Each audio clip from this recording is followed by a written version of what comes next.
Hey folks, this is AppShocker. This is the first tutorial on Apple Watch, or also known as WatchKit programming with Swift. Today we're gonna scrutinize Apple's new tools for WatchKit programming. This means that we will learn the following. First, we will analyze how to set up Xcode so that we can create WatchKit apps. Second, we will find out what types of Apple Watches are available to us. And third, we will check out how to compile the different types of Apple Watches with Xcode. This tutorial takes for granted that you are familiar with iOS development in general. So if this thing here in front of you is completely new to you, this means that you should go to a different tutorial where I explain to you how to use Xcode. Check out the link that I just displayed in this video and click on it and watch that video first. And when you're done watching that video, just come back to this video and continue watching how to program your own WatchKit apps. If you are familiar with Xcode and iOS development in general, continue with this project here. Just select a single view application, click on Next, and let's just write down first Watch app. Select iPhone and Swift and click on Next. Okay, before we can start off writing our own WatchKit apps, we need to get familiarized with a new concept here. This new concept is about how Apple introduced a new architecture regarding Apple Watch apps. Let me just explain to you very briefly. Take into account that here you're dealing with two devices. Remember, you can only use your Apple Watch in combination with your iOS device. For instance, with your iPhone. That means that you can only use your Apple Watch app when you start it from your iPhone. In other words, if you want to use your Apple Watch, you launch it via your iPhone, and then the Apple Watch app also pops up on your Apple Watch. In order for you to understand this concept in detail, I'm going to show you how to create your own Apple Watch app and which steps are included in creating your own Apple Watch app. So please follow the steps I'm going to illustrate to you. So as you can see here, this is your regular iOS app project. So, and bear in mind, you always need to create first an iOS app, and that very iOS app is the basis for your WatchKit app. So you cannot create a WatchKit app without the previously created iOS app. So in order to create your actual WatchKit app now, you have to go to File, New, Target.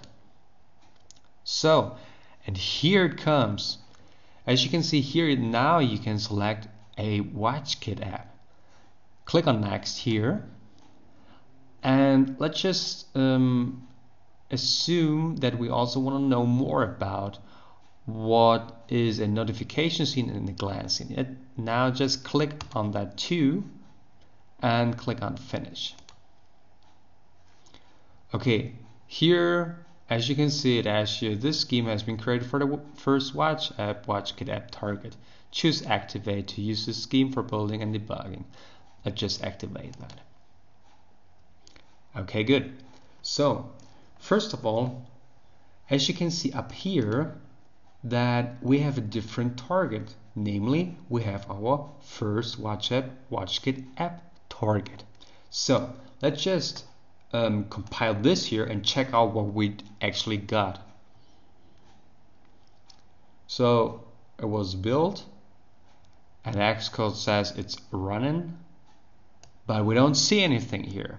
So this is also something which I personally would call a bug, because usually if you create your iOS app, then the simulator down here will appear in the forefront, whereas in this case it's somewhere here in the background, and here you have it. So as you can see, this is the simulator, the Apple Watch simulator to be correct. And here you can see this is the time right now here, and you can also see that here you have your regular iOS simulator. So as a result, we can see that we always have an iOS simulator in tandem with an Apple Watch simulator running. Why? Because remember, I told you previously that you cannot create an Apple Watch app without an iOS app, because the iOS app is the basis for your Apple Watch app that you build on top of it. As a result, we have these two simulators running. Let's just stop them. So let's just go back to our project folder here. So as you can see, we have also some other folders in here. So let's just go to our first folder here, which is called WatchKit Extension. Let's just open up, and we also have something different here, which is called WatchKit App. There you go. So we have new files here. Let me just explain a little to you in order to understand what these classes do and what this storyboard down here does actually. So you have a folder that is called WatchKit Extension. Remember, I told you that you need an iOS app and actually an iOS device in order to run your WatchKit app. From an architectural point of view, what we have here is that you have your iOS app here, which contains actually this WatchKit extension. So remember, this part here is actually compiled and deployed onto your iOS device, whereas the folder down here, where you can see that you actually just have your images and your interface storyboard here, that part here is actually deployed on the actual Apple Watch. So you have to make a distinction between this part up here and that part down here. So, and that's the reason why you need to have an iOS app, because these two folders here are compiled and deployed on the iOS device, whereas this here is the basis, the iOS app is the basis of your whole app, and you have your WatchKit extension, which runs actually on your iOS device, and that's the reason why it's also called WatchKit Extension, because you extend your iOS device with WatchKit functionalities. And down here you have your actual WatchKit app, which is deployed on your Watch app. And as a result, you can also see the difference between those two folders. In this folder, you see that you have here some resources. You have an asset catalog, and you also have your classes. And in the case of the WatchKit app, you only have some images or an asset catalog and only the interface storyboard.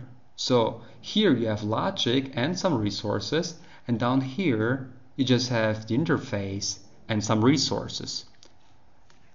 To sum it up, your iOS device actually holds the logic to your Apple Watch app, whereas the actual Apple Watch contains just the interface, meaning that all the visual elements are displayed to the user, and all that content is deployed on your Apple Watch. So, and this is also the reason why you need to have, for instance, an iPhone, because your iPhone is the brain doing all the logic for your Apple Watch, and also responding to different events triggered by your user. So as a result, You always have to remember that if you create logic or if you create classes, you do that in your WatchKit extension. Whereas if you're dealing with your actual interface, you have to go to this folder, WatchKit app folder down here. Now, we're done covering the basics of the architecture of a WatchKit app, and we can scrutinize the different classes in detail. Let us just check out what is going on in the different Swift classes. As you can see, this is the regular app delegate Swift class. So as you can see, nothing unusual or extraordinary can be detected in this class here. Let's just go over to the view controller Swift class. The same holds true here, and as there's nothing new or anything different here, let's just go to our WatchKit extension folder where we have this class called Interface Control Swift. And here you can see we have something different here. So it looks basically like a view controller, but there is a fundamentally different characteristic about this class here, because this interface controller class here is of type WK interface controller. Obviously, WK stands for WatchKit, and this class here comes from this WatchKit framework. That means that if you create classes for WatchKit apps, you need to use this class here on a regular basis. Because as you know, if you create regular iOS apps, you come across a view controller on a regular basis. So basically every iOS app requires view controllers for basic functionalities. And this holds true in this case here, but you don't call it here a view controller, you call it an interface controller, basically set. And you also have similar methods here. So, and this class here is used for a basic WatchKit app. So don't forget, basically said, you have three options of how to create your own Apple Watch app. First, you have a regular Apple Watch app that does not limit its functionalities to any other specific usage. So this is basically the bare minimum you need in order to create your Apple Watch app.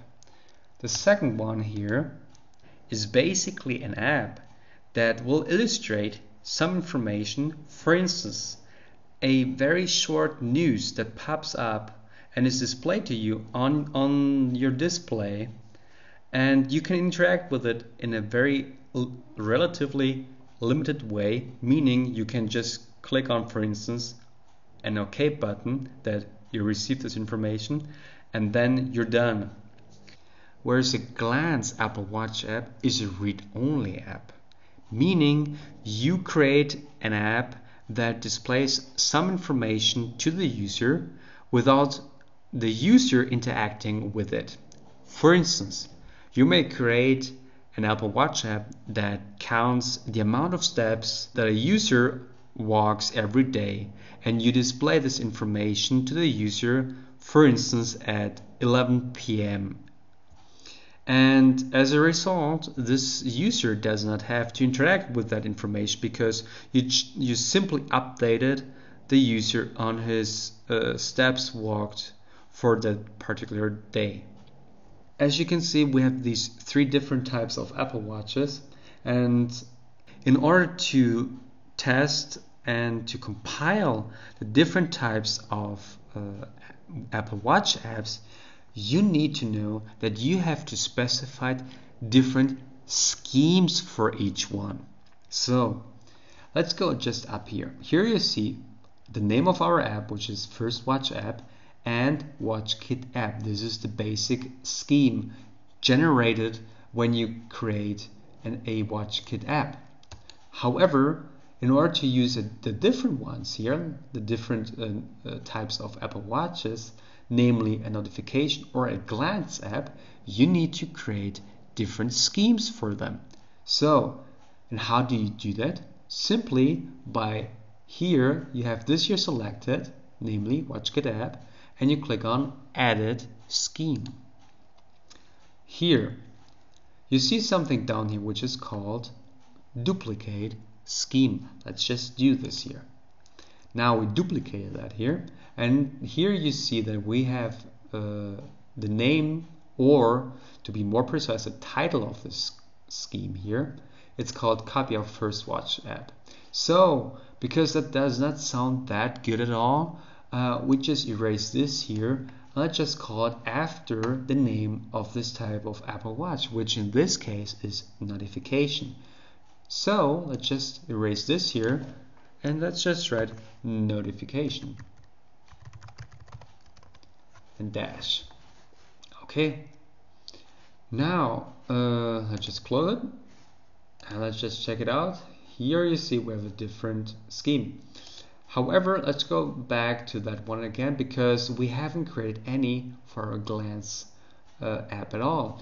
Let's just do the same thing again. Let's go to edit scheme, duplicate, and instead of notification, now we call it glance dash.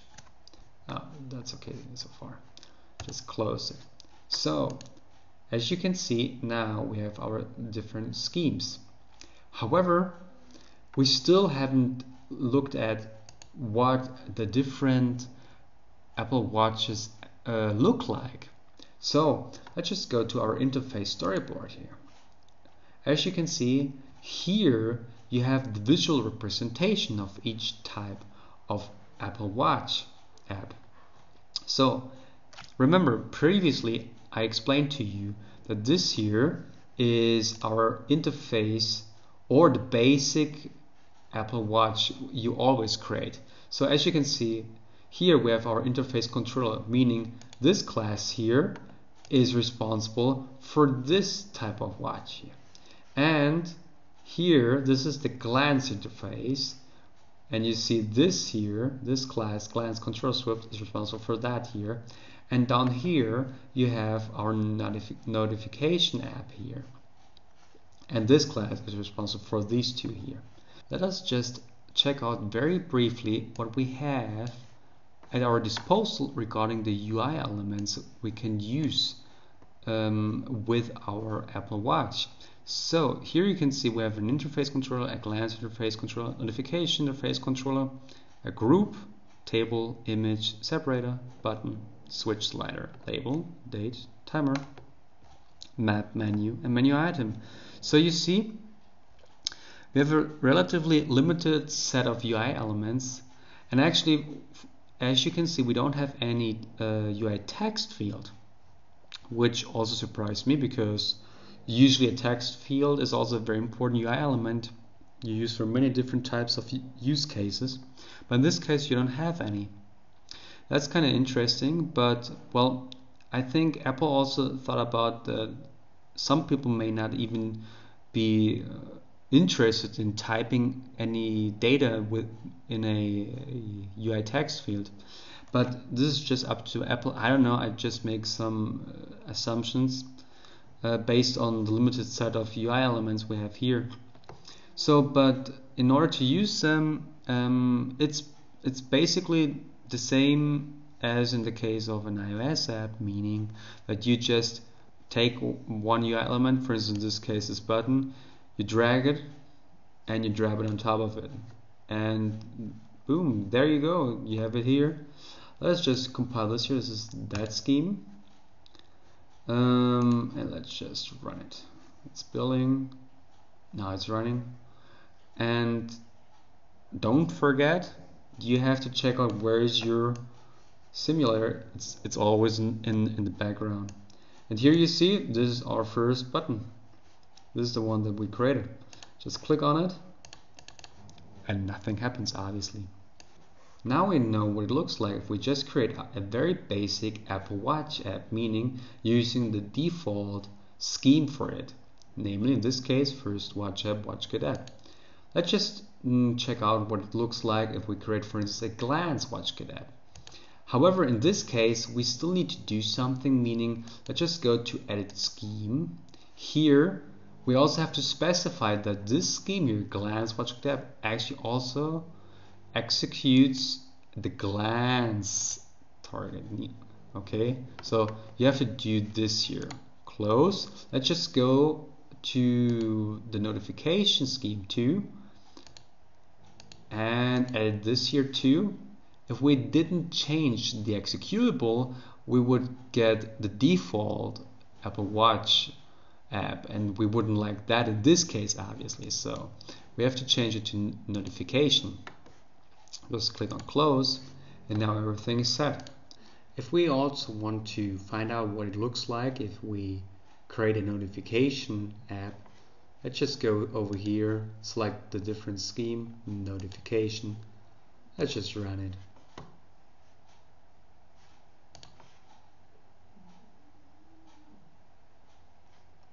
There you go.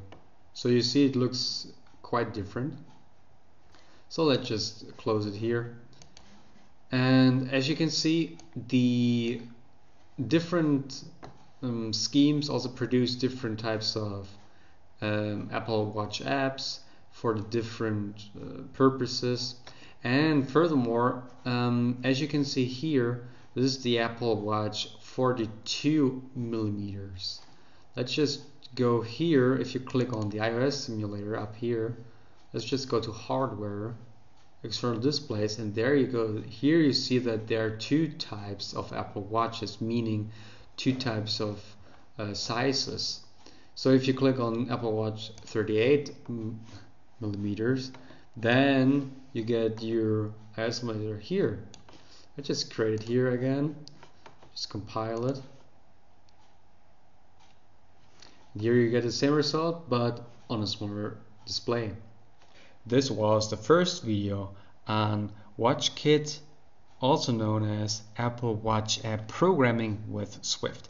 If you like this video, leave thumbs up below, subscribe to my YouTube channel, like me on Facebook, follow me on Twitter, and leave me a comment in the comment section below. And don't forget, stay tuned because there are new tutorials coming up very soon.